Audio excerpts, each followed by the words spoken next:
नमस्कार, मेरा नाम गोविंद पटेल है और आप देख रहे हैं खेती की पाठशाला यूट्यूब चैनल। बहुत सारे किसान भी पूछ रहे हैं कि धान में पोटास डालने पर जो है उत्पादन डबल हो जाता है क्या, तो उसके बारे में आज हम थोड़ा चर्चा करेंगे कि धान में जो है पोटास कब डालें और उसकी क्या काम रहता है, उसके बारे में हम लोग आज डिटेल से जानेंगे।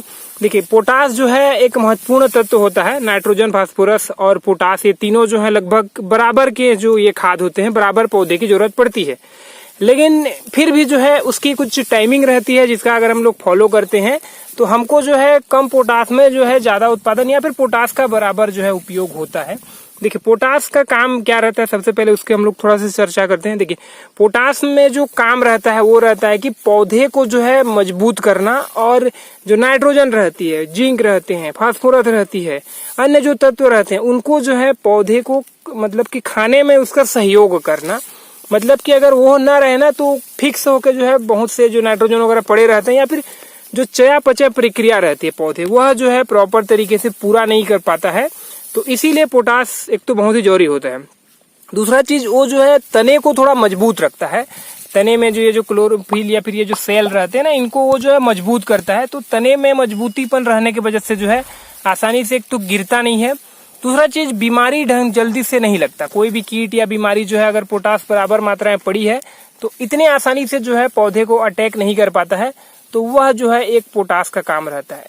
तो ये जो 2-3 काम रहते हैं पोटास के रहते हैं। पोटास आप डालते हैं आपकी धान की फसल में तो कोई आपको रिजल्ट दिखेगा नहीं, लेकिन अंदर ही अंदर जो है वो अब बहुत ज्यादा रोल प्ले करता है हमारी धान के उत्पादन में। तो निश्चित तौर पे पोटास से जो है धान के उत्पादन पे जो है फर्क तो पड़ता है, डबल ना हो लेकिन उत्पादन पे फर्क जरूर करता है। तो इसीलिए पोटास जो है आपको डालना बहुत ही जरूरी होता है। दूसरा सवाल आता है कि पोटास हम कब डालें, किस अवस्था में डालें। देखिए, पोटास का काम जैसे कि मैंने आपको बताया कि तने को मजबूत करना और साथ ही साथ बीमारियों से बचाना। और तीसरा रहता है कि जो दाने जब भरते हैं ना, तो दाने को प्रॉपर तरीके से भरना, उसमें शर्करा का डेवलप करना रहता है।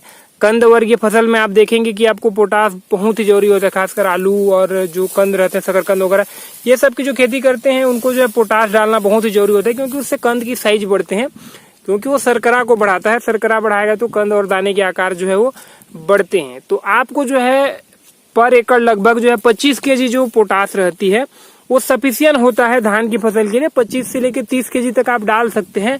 वो एक सही और बहुत ही अच्छी मात्रा रहती है। मैं काफी सालों से इसी मात्रा का प्रयोग कर रहा था।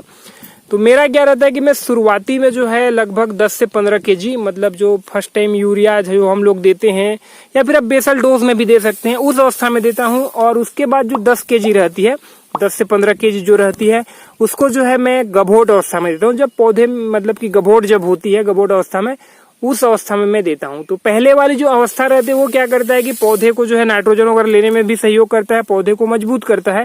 दूसरी अवस्था में मैं जो देता हूँ वो मैं नाइट्रोजन अपटेक के लिए तो कम देता हूँ, लेकिन उससे जो है पौधे की जो मतलब कि तना थोड़ा मजबूत बने रहे, क्योंकि अब जब दाने बनेंगे तो लोड बढ़ेगा तो गिरने की एक समस्या रहती है, उसके लिए देता हूँ। दूसरा ये रहता है कि उससे दाने जो है भरने में सहयोग करते हैं। मतलब जो दाने जो पोल जाते हैं ना, पोची दाना जो हम लोग बोलते हैं, तो पोल जो धान रहती है वो बहुत ही कम होती है, सारे के सारे दाने को जो है वो भरता है। अगर आप भुट्टे में देते हैं तो भुट्टे में आप देखेंगे पूरी तरीके से दाना नहीं भरता, कई बार ऊपर भाग थोड़ा सा छूटा रहता है, तो पोटास की कमी के कारण होता है। तो इसीलिए आपको जो है पोटास को देना रहता है, वो दाने भरने में मदद करता है। तो शुरुआती अवस्था और गभोट की अवस्था, ये 2 अवस्था जो होती है पोटास के लिए एकदम सफिशियंट होती है।